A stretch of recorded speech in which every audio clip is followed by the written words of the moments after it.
Doy la bienvenida a más que un video, una charla entre amigos. Quiero que te sientes como si estuvieras en el lugar favorito y además tomando tu bebida favorita, ya sea una soda, un mate, un refresco, una cerveza o una botella de vino exquisito, porque te voy a hablar de la historia, todo este recorrido cuántico de lo que es una de las ciencias más bellas y antiguas que tenemos, la geometría. Así que si el video te apasiona, dale pulgar arriba. Si están tus posibilidades, únete a los miembros del canal y disfruta de 21 cursos de matemáticas universitarias y solo tienes que presionar el botón de unirte.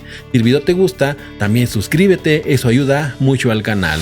Así que es momento de abrocharse los teoremas. Yo soy el profe John y esto es Math Fucking Rocks.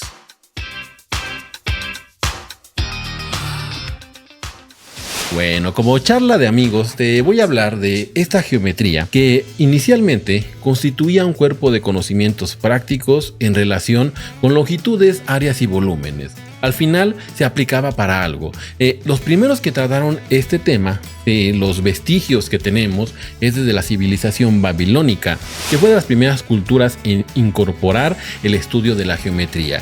La invención de la rueda abrió el camino al estudio de la circunferencia y posteriormente al descubrimiento del número más famoso que tenemos, el número pi. También desarrollaron el sistema sexagesimal al conocer cada año que cuenta con 365 días. Todo eso se lo debemos a los babilónicos. Además, implementaron una fórmula para calcular el área del trapecio y el rectángulo. Y después nos vamos a dar un salto cuántico a lo que es el antiguo Egipto, donde la geometría estaba bastante bien desarrollada, tan solo ver las pirámides. Según los textos de Heródoto, Estrabón y Diodoro Sículo, aunque parezca albur, Euclides en el siglo III a.C. configuró la geometría en forma axiomática y constructiva, tratamiento que le dio una norma a seguir durante muchos siglos a lo que es la geometría euclidiana, descrita en los elementos. Todo esto lo tenemos como una base a lo que es esta historia que te voy a empezar a contar.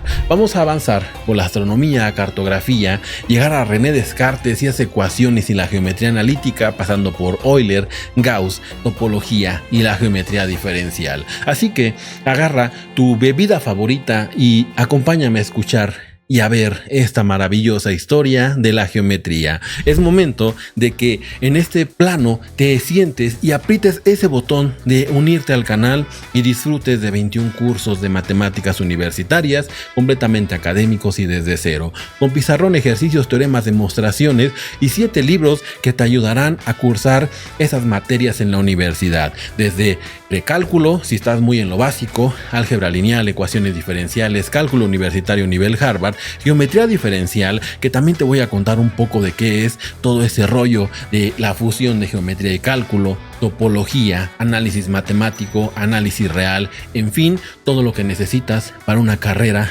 universitaria. Y por solo $2 únete a los 2100 miembros que pagan actualmente la membresía. Y es momento a que aprietes ese botón de unirte y voy a empezar a contarte la historia de la geometría. Empezamos con la geometría antigua y nos remontamos a la Babilonia. Esa civilización babilónica se le atribuye la invención de la rueda, además de la construcción e investigación de la longitud de las circunferencias en relación con su diámetro. Estoy hablando del número pi, descubrimiento que permitió a los babilónicos considerar que la longitud de las circunferencias era un mayor intermedio entre los perímetros de los cuadrados inscritos y circunscritos de una circunferencia. Todo eso se ve en la tableta de Plimpton 322, que registra también las ternas pitagóricas o triples pitagóricos de los tiempos de Babilonia. Se estima que esto fue escrito en el año 1800 a.C. Estamos diciendo, o te estoy contando, que Pitágoras no fue aquel que descubrió el teorema de Pitágoras. Ya lo manejaban desde el 1800 a.C. y es geometría, esas ternas babilónicas.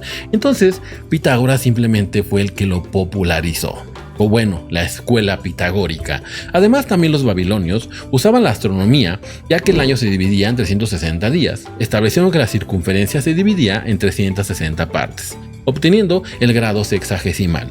También tenemos el hexágono regular inscrito, además del área del trapecio rectángulo y la referencia más antigua a esas ternas pitagóricas que te acabo de mencionar. Y te preguntarás, ¿qué o quién es el que encontró esa tabla de Plimpton? Se supone que en 2021 los científicos australianos encontraron esas pruebas de que los babilonios hacían algo asombroso, también trigonometría. Existen pruebas de que los babilonios utilizaban esa técnica 1500 años antes que los pitagóricos. Vamos a dar un salto al Gran Egipto, donde la geometría estaba muy desarrollada. Los griegos aceptaban que los egipcios habían inventado la geometría. O sea, todos decimos que los griegos empezaron, pero los mismos griegos decían, nosotros respetamos a los egipcios. Lo único que ha perdurado son algunas fórmulas, o mejor dicho, algoritmos expresados en forma de receta para calcular volúmenes, áreas y longitudes, cuya finalidad era práctica. Con esta se pretendía, por ejemplo, calcular la dimensión de las parcelas de tierra para reconstruir la de las inundaciones anuales, y de ahí el nombre de geometría, que es medición de la tierra. Fíjate cómo todo tiene un porqué. Que sería la tierra, más lo que es metría, que es medición. De ahí viene esa palabra. Aparentemente se basaban en esa representación del triángulo inscrito en un rectángulo para llegar a esas conclusiones de áreas. Y también la ecuación numérica, anticipando el teorema de Pitágoras, 3 al cuadrado más 4 al cuadrado es igual a 5 al cuadrado. Es posible que sea invención de los antiguos egipcios. Y ahora llegamos a lo que es la Gran Grecia, pero hablemos un poco antes del Gran Euclides. La geometría griega fue la primera en ser formal. Parte de los conocimientos concretos y prácticos de tesis, la veracidad de la tesis dependerá de la validez del razonamiento con el que sea extraído. Esto es estudiado por Aristóteles al crear la lógica. O sea, es el pensamiento antes de la geometría, porque todo esto se utilizaba para comprobar la veracidad de las hipótesis. Pero entonces debemos partir de hipótesis ciertas para poder afirmar con rotundidad la tesis. Es la manera de pensar. Eso lo puso ya después el Gran Euclides en sus elementos y dijo, así van a pensar los matemáticos de aquí en adelante. Y así se ha hecho. Y ahora sí, antes de llegar a lo que es Euclides, teníamos a Aristóteles y llegamos a los elementos, que son vinculados al Museo de Alejandría y a su biblioteca Sanja. La cuestión, al proponer un sistema de estudio en el que se ha por sentado la veracidad de ciertas proposiciones por ser intuitivamente claras y deducir de ellas todos los demás resultados. Estoy hablando de los axiomas, un sistema. Los elementos es un modelo de un sistema axiomático deductivo sobre tan solo 5 postulados, que son los famosísimos, y las definiciones que precisa construye toda la geometría y la aritmética. Entre esos postulados se apoya que hay uno, por ejemplo, el quinto postulado, que después te voy a hablar un poco de él, que trae problemas desde el principio. Da una recta y un punto, por ahí puedo trazar una única paralela, así de simple. No se ponía en duda su veracidad, pero tal y como parece expresado en la obra, muchos consideran que seguramente podía deducirse del resto de los postulados. Posteriormente, te doy algún spoiler, resulta que no es cierto, y quitas el quinto postulado, no lo puedes demostrar con los otros 4. Algunos historiadores parten de que Euclides fue el primero, pero te acabo de decir que tenemos también cosas de Babilonia y de los egipcios. Ahora, después de Euclides, casi cierra definitivamente la geometría griega, y por extensión, la del mundo antiguo, a excepción de las figuras de Arquímedes y Apolonio de Perge, analizó exhaustivamente las secciones cónicas. El gran Arquímedes, ese genio de la antigüedad, considerado por algunos el mejor matemático de todos los tiempos, introdujo en geometría otras curvas como la espiral que lleva su nombre y que viste en la película de Spider-Man, aparte de su famoso cálculo del volumen de la esfera basado en los del cilindro y los del cono. Apolonio también trabaja en varias construcciones de tangencias entre círculos, así como secciones cónicas y otras curvas. Ahora, teníamos un gran problema con los griegos. Como siempre, tenemos muchos problememas, en particular 3 problemas que no se podían resolver con la geometría griega. En estos se heredan a matemáticos después y tenemos únicamente la regla y el compás. Eso lo planteó Euclides. Cuenta la leyenda que una terrible peste azotaba la de Atenas, hasta el punto de llevar a la muerte a Pericles. Una embajada de la ciudad fue de Oráculo de Delfos, consagrado a Apolo, para consultar qué se debía hacer para erradicar esta mortal enfermedad. Tras consultar al oráculo, la respuesta fue que se debía duplicar el altar consagrado a Apolo en la isla de Delos. Parece hasta trabalenguas, pero el altar tenía una peculiaridad: su forma cúbica. Hay aplicaciones de la matemática. Prontamente, los atenienses construyeron un altar cúbico cuyos lados eran el doble de la del altar de Delos. Pero la peste no cesó y dijeron: oye, se volvió más mortífera, ¿qué está pasando aquí? Consultando de nuevo al oráculo, advirtió a los atenienses que el altar no era el doble de grande, sino 8 veces mayor. Tenían mal su matemática y por eso lo estaba castigando la peste, puesto que el volumen del cubo es el cubo de su lado. Por ejemplo, 2L al cubo es 2 al cubo por L cúbica, sería 8L cúbica. Nadie supo cómo construir un cubo cuyo volumen fuese exactamente el doble del volumen del otro cubo dado, y el problema matemático persistió durante siglos. No así la enfermedad. Pobres atenienses, no sabían matemáticas y se los llevó pifas. Esos 3 problemas, entonces tenemos la trisección del ángulo, la cuadratura del círculo. A ver, primero, regresamos un poco. Esa trisección del ángulo es uno de los problemas clásicos de las matemáticas de la antigua Grecia. El problema consiste en encontrar un ángulo cuya medida sea 1/3 de otro ángulo dado utilizando únicamente regla y compás. Y ahora, lo que es la cuadratura del círculo consiste en tratar de obtener un cuadrado cuya área mida exactamente lo mismo que el área de un círculo dado. Anaxágoras fue el primero en intentar resolverlo dibujando las paredes de una celda. Fue apresado por explicar diversos fenómenos de los griegos atribuían a los dioses, pero con ciencia. Tampoco pudo ser resuelto por los geómetras de la antigüedad y llevó a ser el paradigma de lo imposible. Y en esta parte, después de la herencia griega, se suponía que los romanos debían hacer algo. Pero, ¿qué crees? Tristemente los romanos no aportaron nada a la matemática. Simplemente tenían su numeración que no tenía el 0 y se dedicaban a conquistar. Ellos no eran intelectuales, eran unos bárbaros, por así decirlo. Entonces nos saltamos, te lo pongo así. ¿Conoces algún romano que sea célebre en ciencias, ya sea física, astronomía, lo que tú quieras? Pues no lo hay. Entonces los herederos de los griegos fueron los de la India. Y ahora nos vamos a remontar al siglo 8 y al siglo 5 a.C.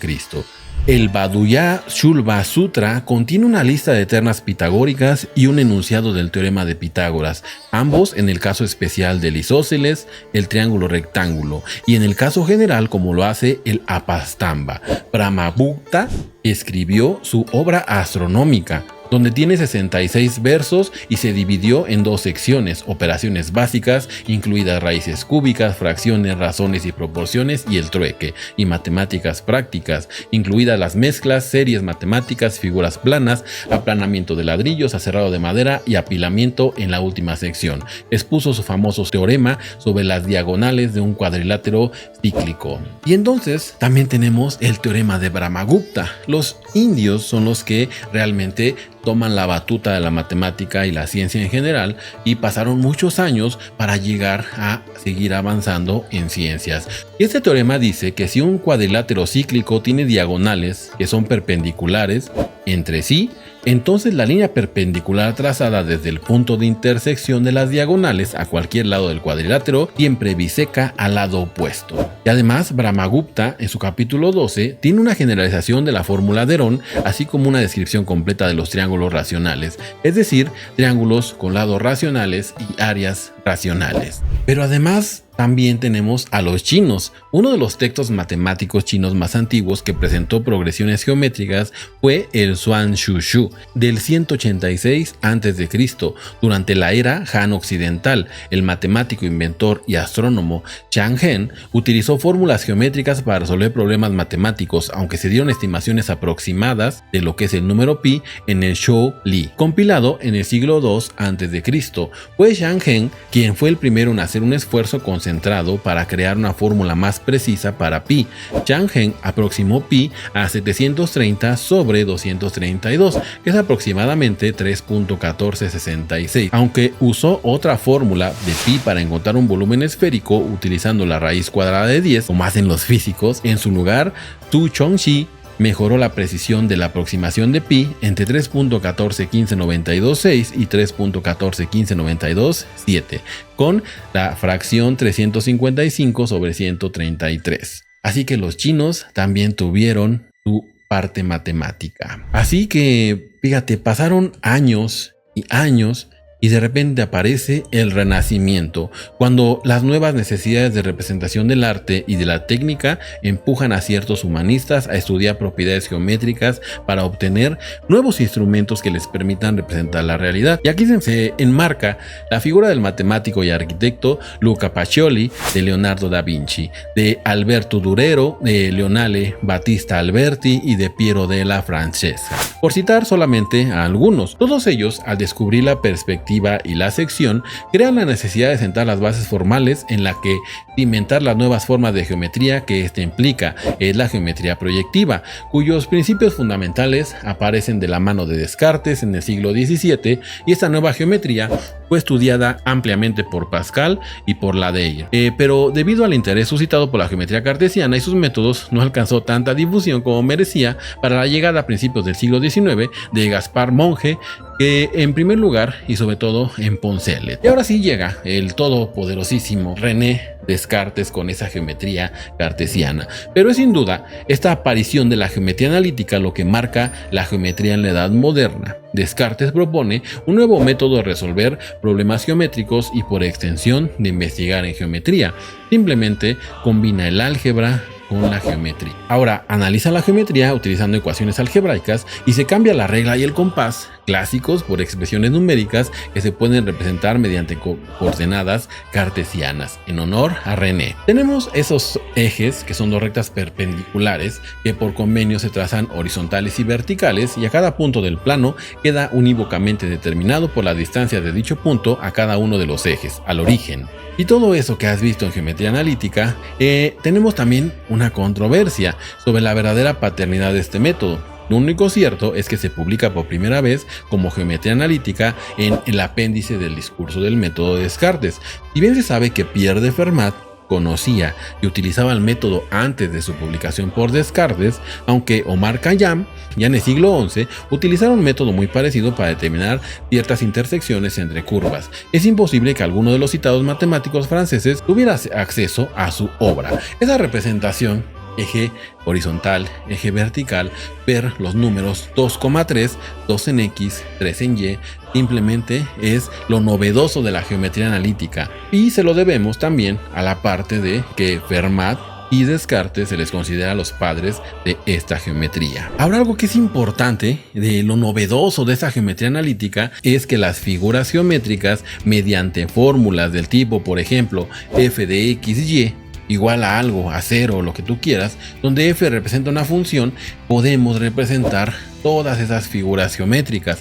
En particular, las rectas pueden expresarse como ecuaciones polinómicas de grado 1. Aquí estamos metiendo todo el arsenal del álgebra. Por ejemplo, 7x más 6y igual a 10 es una recta, y las circunferencias, por ejemplo, x cuadrada más y cuadrada igual a 9, una circunferencia de radio 3, una hipérbola xy igual a 1. Entonces estamos representando con funciones lo que son las figuras geométricas. Ahora, con la aparición de esta geometría analítica, trae consigo una nueva forma de entender la geometría. El nuevo método algebraico sustituye al antiguo y el sintético, que consiste en establecer unos axiomas, unas definiciones y deducir de ello los teoremas.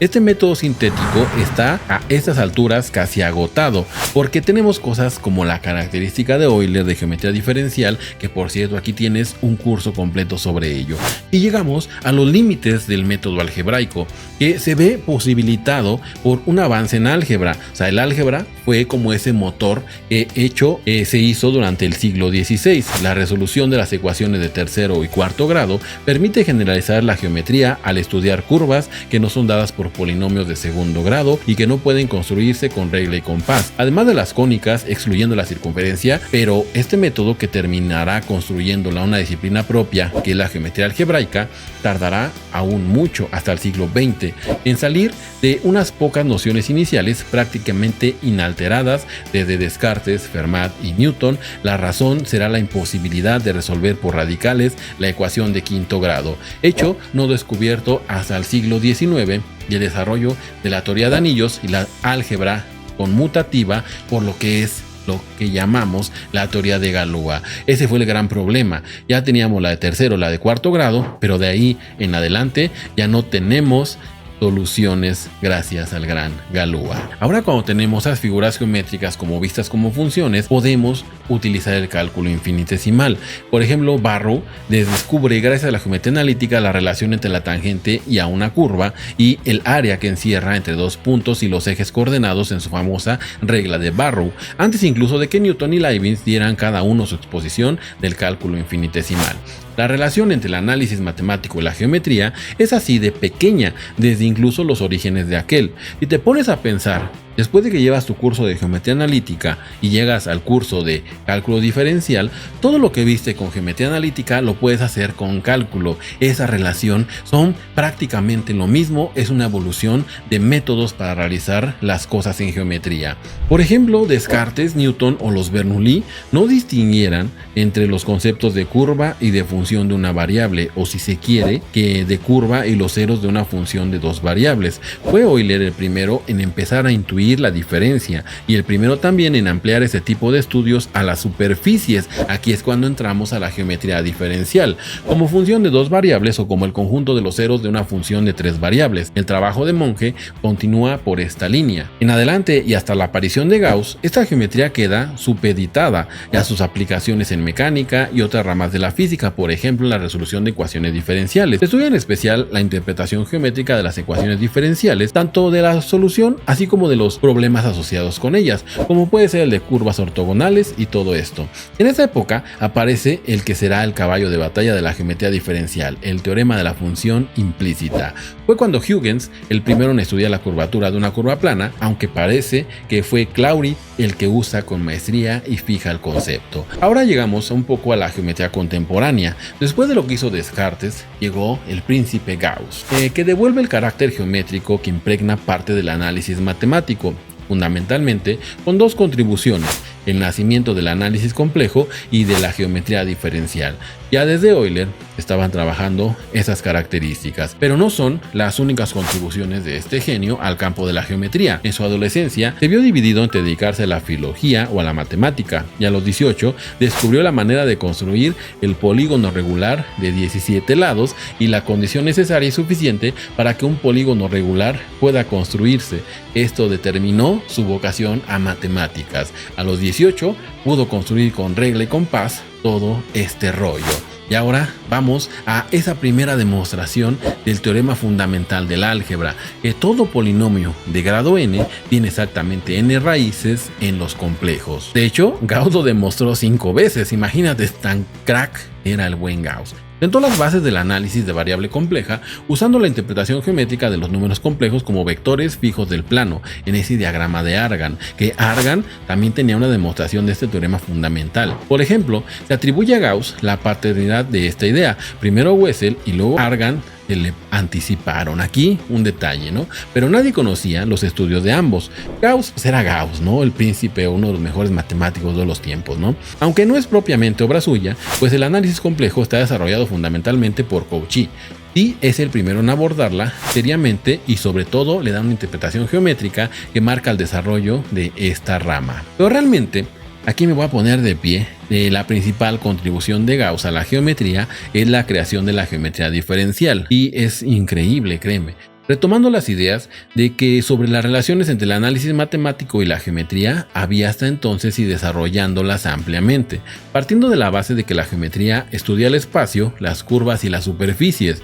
Establece la noción fundamental de curvatura de una superficie, la curvatura de Gauss. Gracias a ella y a la definición de geodésica, demuestra que si consideramos que una geodésica es la curva con menor distancia entre dos puntos sobre una superficie, es decir, si tenemos dos puntos sobre una superficie, el camino más corto entre esos dos puntos, sin salirnos de la superficie, es un segmento de geodésica. Concepto totalmente análogo sobre la superficie a la de la recta y el plano. Existen superficies en las que los triángulos formados por las geodésicas miden más de la medida de dos ángulos rectos, es decir, más de 180 grados, y en otras mide menos. Entonces empezó a mover el quinto postulado de Euclides. Estas consideraciones llevaron a Gauss a la posibilidad de crear geometrías no euclidianas, pero aunque a esas alturas ya era el matemático más prestigioso de Europa y del mundo, consideró que la mentalidad de la época no estaban preparados así para este resultado de tal magnitud, decirles que había otras geometrías diferentes a la plana. Como te dije, teníamos esa controversia sobre el quinto postulado. Gauss fue el primero en construir una geometría que no era euclidiana, pero no lo publicó. Son Bolyai y Lobachevsky quienes de manera independiente y simultáneamente publican cada uno una geometría distinta en la que no se verifica tampoco el quinto postulado. ¿Qué quiere decir esto? Tanto Bolyai como Lobachevsky parten de un objeto geométrico y establecen sobre él unos postulados que son idénticos a los de Euclides en los elementos, excepto el quinto. Pretenden originalmente razonar por deducción al absurdo si el quinto postulado depende de los otros cuatro, cuando lo sustituya por aquel que dice exactamente lo contrario. He de llegar a alguna contradicción lógica. Lo sorprendente es que no se llega a ninguna contradicción, lo cual quiere decir dos cosas. El quinto postulado es independiente de los otros cuatro. Además, existen modelos del espacio en los que, en contra de toda intuición, por un punto que no esté en una cierta recta, no pasa una única recta paralela a la dada. Es totalmente loco, pues no podemos concebir tal cosa. No podemos imaginar ni mucho menos dibujar una situación así, sin reinterpretar los conceptos de recta, plano, etc. Pero desde el punto de vista lógico es perfectamente válido. Como es de esperar, hubo una crisis matemática en el siglo XIX. Imagínate, llegan a contradecir al padrino de la matemática, al gran Euclides. Es importante señalar que las geometrías de Bolyai y Lobachevsky no dependen de sí. Se construye usando métodos analíticos o sintéticos. Existen formas de construirlas tanto de manera sintética como analítica. El modelo es el mismo, se llegue como se llegue. Lo que abunda es su veracidad. Y aquí es cuando ya se empiezan a resolver los problemas. Un hecho aparentemente lejano en álgebra da como resultado la resolución de estos dos problemas. Galois muere a los 21 años con una triste historia, dejando ideas apresuradas escritas en ese duelo a muerte. Entre ellas se encuentran las bases de la teoría de grupos y la teoría de Galois. Resolvió el problema de encontrar una fórmula para solucionar las ecuaciones de quinto grado. No la hay, pero este resultado no llegó a ser publicado en su corta vida y concluyó que una ecuación de quinto grado no puede ser resoluble por radicales, es decir, no hay una fórmula como la mentada chicharronera. Pero la teoría de Galois, una rama del álgebra, no da solo esos frutos, también demuestra que todo lo construible con regla y compás tiene una traducción a polinomios muy concreta. Se demuestra que trisecar un ángulo o duplicar un cubo necesita de polinomios que no tienen esa forma y por lo tanto es imposible con la sola ayuda de regla y compás trisecar un ángulo cualquiera o duplicar un cubo. Fíjate, llegó Galois a dar esa solución a lo que eran los atenienses cuando les cayó la peste. Y también la cuadratura del círculo. En 1882, Lindemann demuestra que el número pi es trascendente, es decir, no puede ser raíz de ningún polinomio con coeficientes enteros.